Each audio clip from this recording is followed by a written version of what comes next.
Hi, welcome to the Shelly Studio. Today I'm working on my 100 days project and I am in the purples. And yes, this is not blue. Well, it looks blue.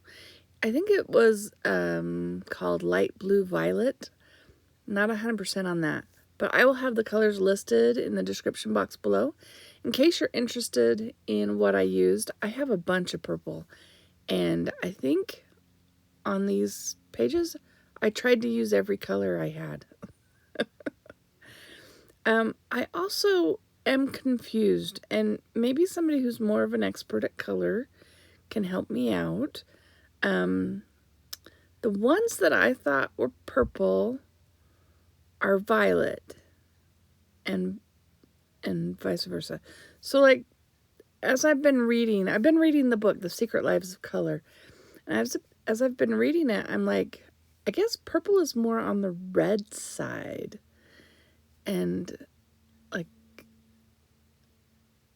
if you think of the rainbow, as purple come before red and blue's on the other end? Anyway, that was a little bit of gray. I thought it had a little purplish to it, so I used it. I wanted a bit of contrast in my pages. Anyways, so I'm learning that I don't know what purple is. The color I'm putting down right now, that's my purple. I know that's purple. I can't even remember the name of that one. I think it calls it plum or something. It's a craft paint. Anyway, so in the last installment of the 100-day projects, I've been reading the book The Secret Lives of Color by Cassia St. Clair. It'll be linked in the description box below too in case you're interested. But in the last video, I just started purple a little bit in there, and the color I was on was Archil. It's Archil, and I'm not sure how to pronounce that. There's a lot of words in here that are like Latin root words and different things that pronunciation I'm not sure about. But its alias is Orchil, Orchel, Tornasol, Orsian, and Cudbear. I read all those and hope that they'll help me pronounce it, but I don't know, kind of makes me think of orchid, but it starts with an A. Anyway, I digress, I guess. So, Archil is a dark red-purple dye made from lichen. Now, lichen is kind of like a sagey, grayish color. Sorry for my clearing the throat. Still getting over my cold. But several lichens can be used to make dye. Early modern Dutch dyers produced one called lac, or litmus, which they sold in the form of small, dark blue cakes. Lichens are very sensitive to differing pH levels, and doctors could grind up various species and use them to test the acidity of a patient's urine. And that's where the term the litmus test came from. So the litmus test can test pH levels. It doesn't have to be urine. Like, everything in this book is urine, I tell you. I think I mentioned that in the last episode, too. But there's a modern slang for litmus now. Is like, you judge somebody's future performance based on their past performance, which is like a litmus test. Anyway, I just thought that was kind of interesting. It says, making Archil is arduous. The first source had to be discovered, and because lichen populations proved so fragile, each site was quickly exhausted. To feed the market, lichen were imported at great expense from increasingly far-flung locations as trade routes and empires blossomed.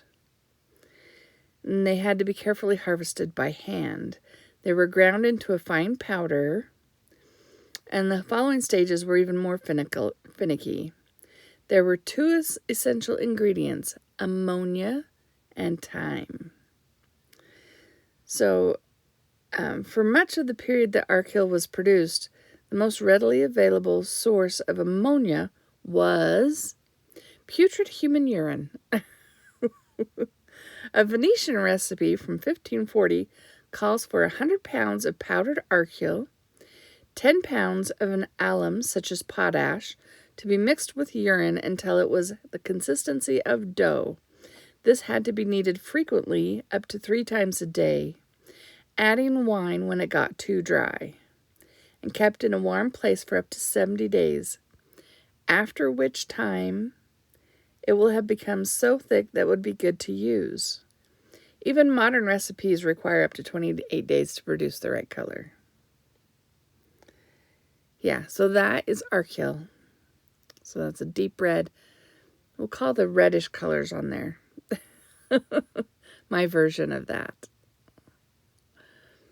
I'm glad I live in the modern era, even though, you know, a lot of stuff, it's chemicals. Some of the stuff back then was kind of dangerous and stinky, apparently. So here's my first 4. And all the colors I used except for the white were versions of purple. But you can see blues and pinks and purples, but they were all purple. Or violet or mauve. And another one of the colors in the purple is magenta. Now, I know magenta. I always thought magenta was like pink. Well, like a bright pink color. And I guess it could be like a reddish pink color. So,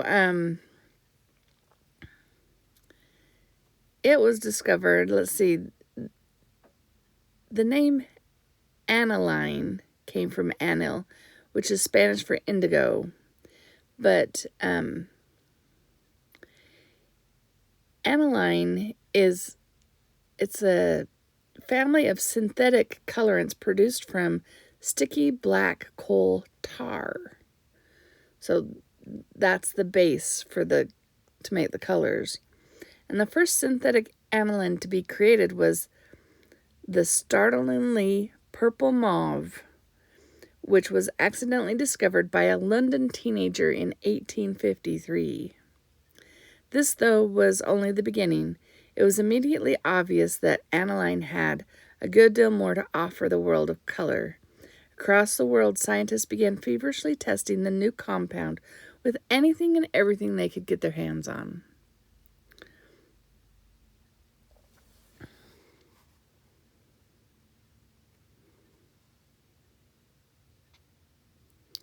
And there we go. That is the last of our purples. There's a lot more purple colors in the book if you're interested, but we're going to move on to the next color, which is blue. And the colors listed in the blue chapter are ultramarine, cobalt, indigo, Prussian blue, Egyptian blue, woad, electric blue, and cerulean.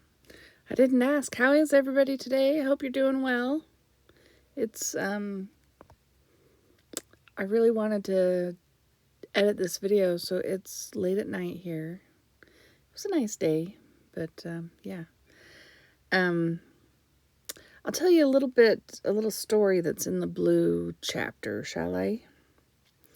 In 1923, Clyde Keeler, an American geneticist studying the eyes of blind mice, had made discoveries that indicated Miro might be onto something. Now, Miro was an artist from the early 20s. Anyway, Inexplicably, although the mice completely lacked the photoreceptors that enable mammals to perceive light, their pupils still contracted in response to it. It would be 3/4 of a century before the link was definitively proven. Everyone, even the non-sighted, possess a special receptor that senses blue light. This is crucial because it is our response to this portion of the spectrum naturally present in the highest concentrations in early daylight, which sets our circadian rhythm, the inner clock that helps us sleep at night and remain alert during the day. Our problem is our modern world, filled as it is with spotlit rooms, backlit smartphones, overloads us with blue light at odd hours of the day, which has negative effects on our sleep patterns. In 2015, American adults reported getting an average of 6.9 hours of sleep on a work night. 150 years ago, it was between 8 and 9 hours. You know, blue has always been one of my favorite colors. And I was reading this and I was like, kind of surprised. I don't know why, but because it's my favorite color, probably. But Westerners have a history of undervaluing all things blue. During the Paleolithic and Neolithic periods, reds, blacks, browns reigned supreme. Ancient Greeks and Romans admired the simple triumvirate of black, white, and red. For the Romans in particular, blue was associated with barbarism, and writers from the period mentioned that Celtic soldiers dyed their bodies blue. In Rome, wearing blue was associated with mourning and misfortune. Exceptions to this ancient aversion to blue are more common outside of Europe. The ancient Egyptians, for example, were evidently very fond of it. I guess I'm on their side. I do have a little fuzzy section here. I'm really sorry about the focus. I didn't notice my camera had gone out of focus. But yeah, I'm like, I think blue's really pretty. I think maybe it was hard for them to get that color. I don't know. Like, I guess we'll have to read about some of the colors to figure out how they were created. One of the colors was ultramarine. Now, ultramarine was first bumped along the Silk Road by donkey and camel in the form of lumps of lapis lazuli. When these reached the Mediterranean coast in Syria, they were loaded onto ships bound for Venice and thence traded throughout Europe. Even the word ultramarine, from the Latin for beyond, ultra, and sea, mare, indicates this was a color worth going the extra mile for. The story of this blue begins deep in the ground. Lapis lazuli, the blue stone in Latin, is now mined from countries including China and Chile, but the overwhelming majority of the intense night-colored rock that was used for ultramarine pigment in the West prior to the 18th century came from a single source, the Sar-e-Sang mines tucked in the mountains of Afghanistan, some 400 miles northeast of Bamiyan. Although lapis lazuli is thought to be a semi-precious stone, it's really a mixture of minerals. Its deep blue color is thanks to lazurite, while the delicate traceries of white and gold are silicates, including calcite and fool's gold, which is iron pyrite. Nuggets of the stone were used for decorative purposes in ancient Egypt and Samaria, but no one seems to have used it as a pigment until much later. Not only is it difficult to grind because lapis contains so many impurities, the result can be disappointingly gray. Turning it into usable pigment is an exercise in extracting the blue lazurite. To do this, the finely milled stone is mixed with pitch, mastic, turpentine, and linseed oil or wax. then heated together to form a paste. This is then kneaded into an alkali solution just as you would work over bread dough. The blue gradually washes out into the lye and sinks to the bottom. It takes a few successive kneadings, each drawing out progressively grayer solutions to remove all the color. The final extraction will produce only a pallid color known as ultramarine ashes. Well, that sounds like a lot of work to get that blue. But I think I have a lapis lazuli stone somewhere, and I think it's really pretty.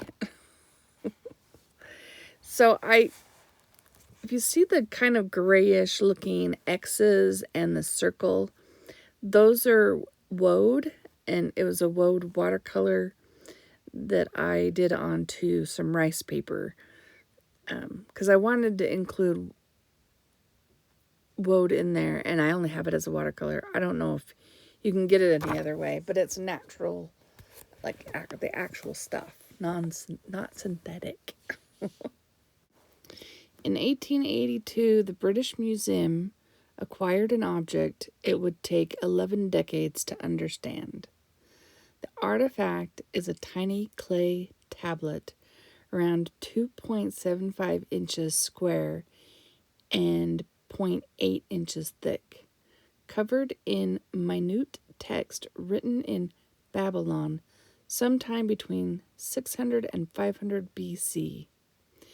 In the early 1990s, when academics finally cracked the translation, they discovered that what had been inscribed in the still damp clay thousands of years before was a set of instructions for dyeing wool dark blue. Although it isn't mentioned, the description of the process, with all its repeated dipping, indicates the dye was indigo. I actually have a stick of indigo and instructions on how to use it. I have not tried it yet, but it is hard. I was thinking it would be like a charcoal stick or chalk, but no, it's really hard. So it's kind of like a clay, I guess. And you're supposed to rub it on a stone surface, like ceramic or something, in water. Like, it's supposed to be meditative to get a liquid ink from it. But anyway, for a long time, it was presumed that both the seeds for the indigo-bearing plants and the knowledge of how to turn them into dye, the color of the night sky, had blown west with the winds of trade from India in the Middle East and Africa. An imprint of this assumption survives in the word itself. Its etymological root is the Greek indikon, which means substance from India.